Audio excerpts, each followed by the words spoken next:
साथियों नमस्कार, कैसे हैं आप सब लोग। मज़ामा केम छो कसा आहेस। साथियों आप सबको जय श्री राम, जय बालाजी की। साथियों आप सब ने शहंशाह मूवी देखी होगी। एक पुलिस इंस्पेक्टर है, वो अपराधियों को पकड़ता है और अपराधी ही उसको बाद में जाके सीबीआई ट्रैप में फंसा देते हैं। वो जेल में होता है, परिवार रोड पे होता है, सब परेशान हो जाते हैं। वो रोता है कि मैंने कुछ नहीं किया है, पर कोई उसकी नहीं सुनता है। अल्टीमेटली जमानत पे आता है। सोसाइटी में उसकी काफ़ी बेइज्जती हो जाती है। इस डर से वो आत्महत्या कर लेता है।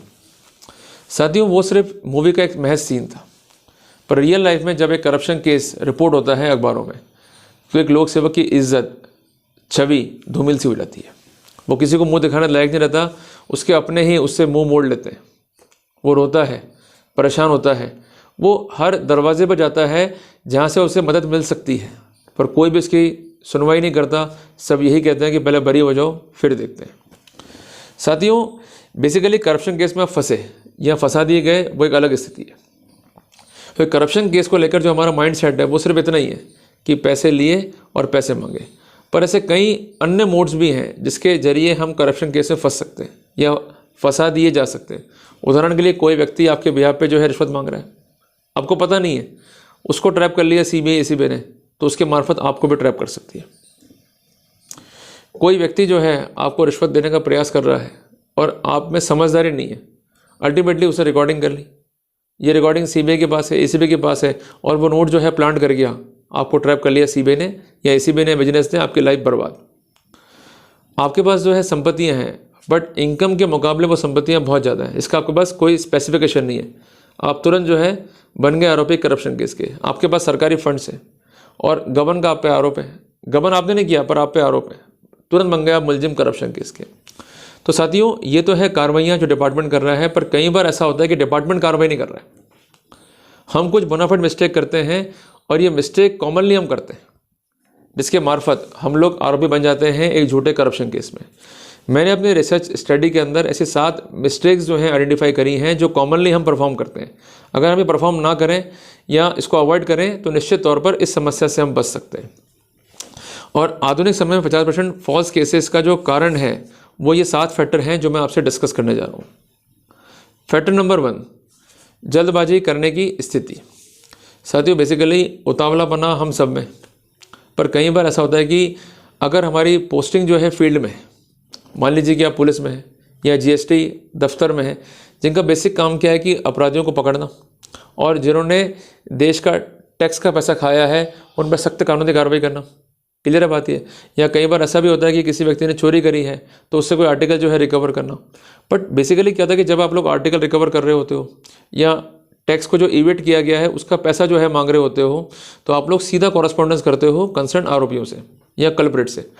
होता क्या है कि ये कल्प्रिट या ये आरोपी जो है आपकी बातचीत को रिकॉर्ड कर लेते हो।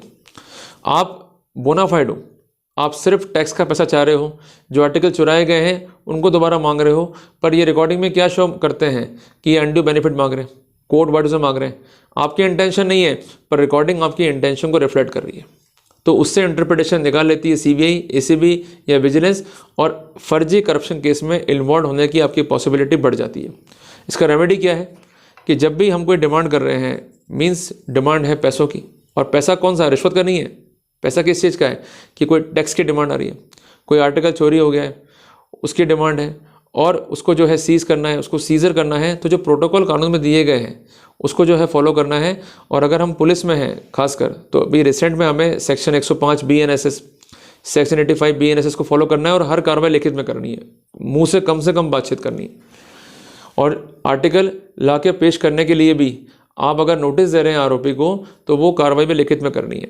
और सिंपल सी बात है कि भाई आपको नोटिस दे दिया है, आपको जो उचित लगे आप करें, बट हर काम जो है हमें राइटिंग में करना है। इस तरह से टैक्स की कोई रिकवरी निकल रही है, कोई डॉक्यूमेंट जो है आपको चाहिए, इसके जो कॉरेस्पॉन्डेंस है वो राइटिंग में करें। मुंह से कम बोलें, जितना आप बातचीत करेंगे, जितना आप एक्सप्लेन करेंगे, अगर बाय चांस रिकॉर्डिंग हो गया और वो रिकॉर्डिंग जो है सीबीआई या एसीबी के हाथ लग गई और उन्होंने उस बेसिस पे रॉन्ग इंटरप्रिटेशंस कर ली है, तो ultimately you might be victim of prevention of corruption act. इसलिए बार बार मैं कह रहा हूँ कि सावधानी रखनी पड़ेगी, तो ही बचाव अपना हो पाएगा। दूसरी जो बेसिक प्रॉब्लम हमको रहती है वो है प्रॉब्लम शेयर करने की बीमारी। बेसिकली क्या है कि हम है तो ह्यूमन बींग्स ना, भले हम ऑफिसर हो गए, बेसिकली हम दफ्तर में बैठे हैं, हम परेशान हैं, कोई व्यक्ति दफ्तर में आ गया, वो हमसे पूछता है कि सर आप परेशान क्यों हो रहे हैं, तो संभावना है इस बात की कि हम अपनी प्रॉब्लम को उसके साथ जो है शेयर कर दें। उदाहरण के लिए मान लीजिए मेरी वाइफ बीमार है और उसको गंभीर बीमारी है, मुझे ज़रूरत है पैसों की, मेरी बेटी की शादी होनी है या बेटे की मैरिज होनी है, या मुझ पर संकट आ गया आर्थिक, मुझे ज़रूरत है पैसों की, मैं बैंक गया मुझे नहीं मिले, मैं मित्रों के पास गया मुझे नहीं मिले, अल्टीमेटली मुझे नीड है पैसों की। तो उसको मालूम पड़ गया कि भाई इसको नीड है पैसों की और प्रॉब्लम भी उसको आइडेंटिफाई होगी, तो अल्टीमेटली वो बातचीत करेगा आपसे। और इस बात की पॉसिबिलिटी है कि वो आपको ये भी कह दे कि सर घबराए मत, मैं आपकी हेल्प करने को तैयार हूँ। क्लियर है? पैसा चाहिए ले लीजिए और आप जब भी ठीक लगे आपको आप चुका दीजिएगा। अल्टीमेटली वो आपसे बातचीत करेगा, तो वहाँ पर काम भी उसका पेंडिंग है, वो आपके पास आ भी रहा है, आवाज़ें भी आपकी हैं और कुछ अमाउंट ट्रांसफ़र भी हो गया और लगातार आप मांग भी कर रहे हो। और कई बार ये मांग होती है वेक एंड पे कि सर पैसे दे दो ना, कब दोगे सर पैसे, सर प्लीज़ जल्दी प्रोवाइड कर दो। तो ये फैक्टर्स काफ़ी इंपॉर्टेंट होते हैं for your implication in a false corruption case. तो never share your personal problem with any third party, क्योंकि ये थर्ड पार्टियाँ कई बार रिकॉर्डिंग करके हमें ही फंसा देती हैं एक फॉल्स करप्शन केस में। तो ये सावधानी है, इस पर विशेष जो है हमने काम करना है।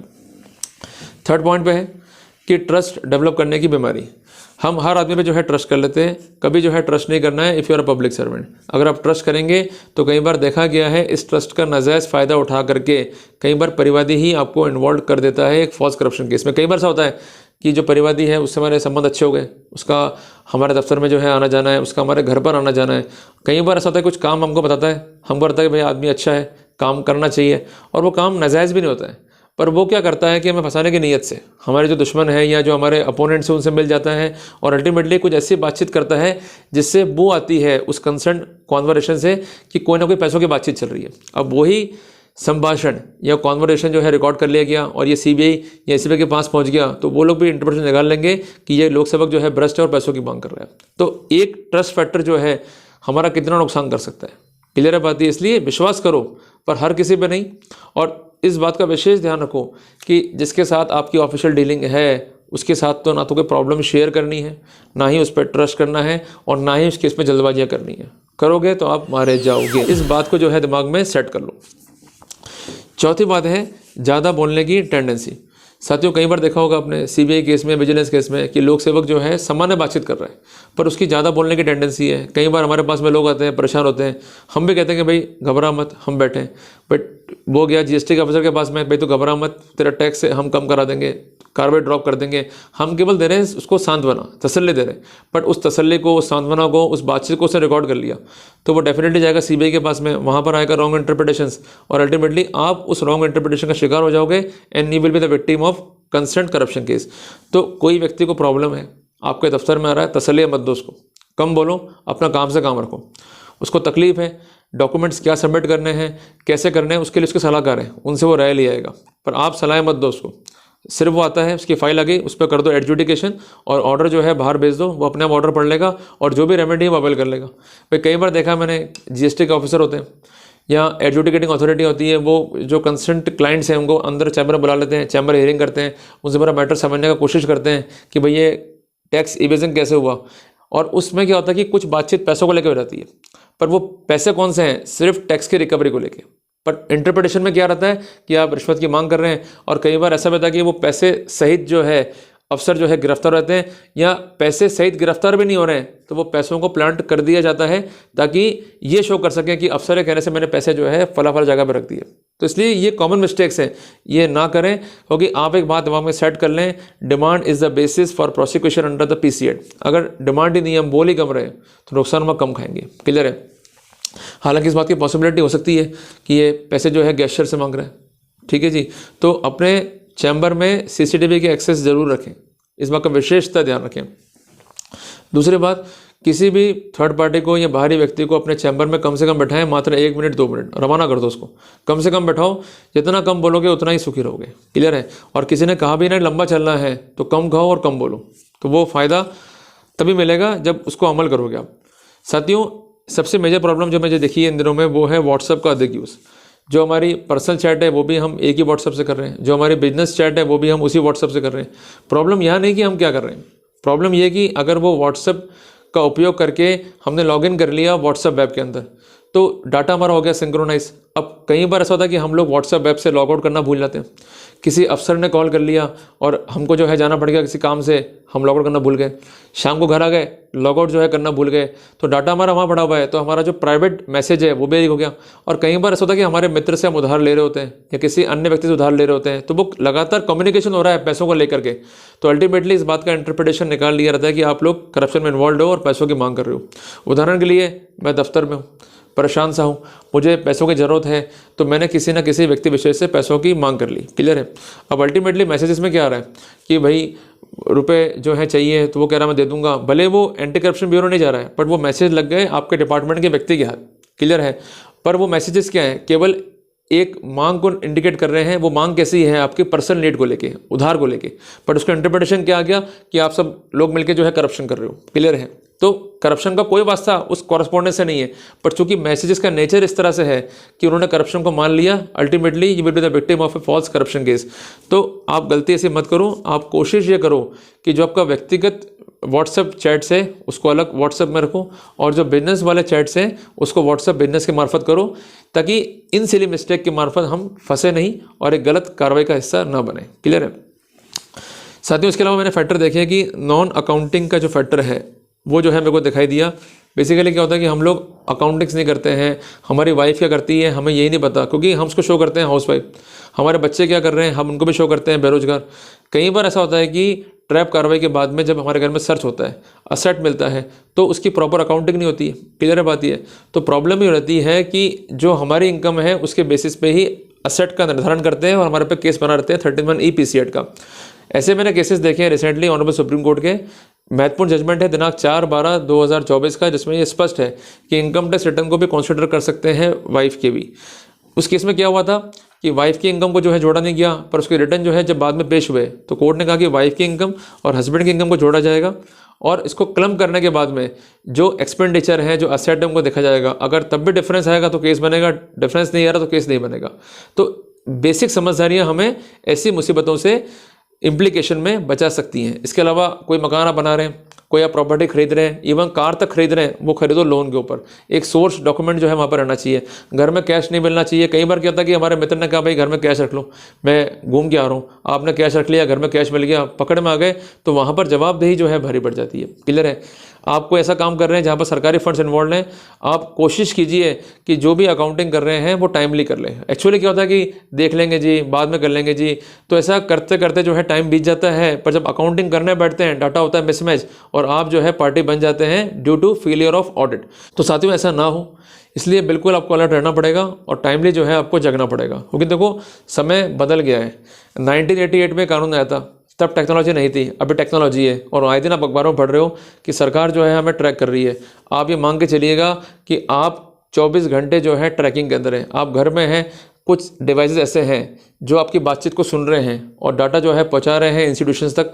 और कई बार देखा भी होगा आपने कि आप घर में अपनी वाइफ से कह रहे हैं कि भाई हमें डॉग के लिए फूड लेके आना है, घर में आपके एलेक्सा, तो वो बात सुन रहा है आपकी, तो वो मैसेज कहाँ जा रहा है, यूट्यूब के पास में। जब भी आप वीडियो ओपन करेंगे तो वो डेफिनेटली वो बात सर्च में आ सकती है। आप अमेजोन ओपन करेंगे तो वो बात सर्च में आ सकती है, आप फ्लिपकार्ट ओपन करेंगे बात जो है सर्च में आ सकती है। तो ये केवल इंस्टेंस है, क्लियर है। तो आज के टेक्नोलॉजी के युग में थोड़ा संभल के चलना पड़ेगा। अगर अब भी नहीं जगे, अब भी नहीं समझे और जल्दबाजी करते रहे तो निश्चित तौर पे जो है आप मारे जाओगे। तो हम कुल मिला के कंक्लूड करते हैं टॉपिक को कि आज से हम कसम खाते हैं कि कम से कम बोलेंगे, हम ट्रस्ट को डेवलप नहीं करेंगे। तीसरी बात है कि प्रॉब्लम शेयर थर्ड पार्टी से नहीं करेंगे। चौथी बात, जल्दबाजी नहीं करेंगे। व्हाट्सएप चैट्स को अवॉइड करेंगे, खासकर ऐसी चैट जो वेग एंड पे है, जो कन्फ्यूजन क्रिएट कर दें।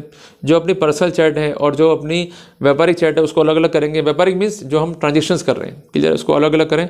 और इसके अलावा हर चीज़ का प्रॉपर अकाउंटिंग करेंगे। चाहे हम कोई भी चीज़ ले रहे हो उसको शो कर दीजिए इनकम टैक्स रिटर्न के अंदर। इसके अलावा कोशिश ये कीजिए कि अगर कोई बड़ा आइटम आप ले रहे हैं, लाख रुपए, 2 लाख का, 3 लाख का, तो लोन से लीजिए, ताकि हर चीज़ का अकाउंटिंग रहेगा, तो बाद में जो है दिक्कत नहीं आएगा और बोनाफाइड मिस्टेक से हम लोग फॉल्स करप्शन केस में फंसने से बच जाएंगे, क्लियर है। तो साथियों कोशिश करने की मिस्टेक नहीं करनी है, क्लियर है। और अगर कर रहे हैं तो आज से अवॉइड करना शुरू कर दो, ताकि आप एक गंभीर प्रॉब्लम का जो है शिकार ना हो। देखो मेरी संकल्पना क्या है कि हम केसेस में फंसे ही क्यों। और कई बार लिखा होता ना रोड के ऊपर भी कि सावधानी भली, क्लियर है। और कई बार ये भी लिखा होता है कि दुर्घटना से देर भली। तो मेरा कहना है कि दुर्घटना का शिकार हो जाओगे, फिर करप्शन केस को फेस करोगे, फिर चार्जेस फेस करोगे, उसमें पैसा, टाइम, आपका जो गोल्डन पीरियड है वो बेकार होगा। इससे बेटर ये है कि हम कुछ जो सावधानियां हैं उसको रखें ताकि इस तरह की जो स्थितियां हैं उसका शिकार ना हो। क्लियर है बात ये? तो साथियों, इस महत्वपूर्ण अपडेट को लेकर आपकी क्या राय है ये कमेंट बॉक्स में जो है बताइएगा।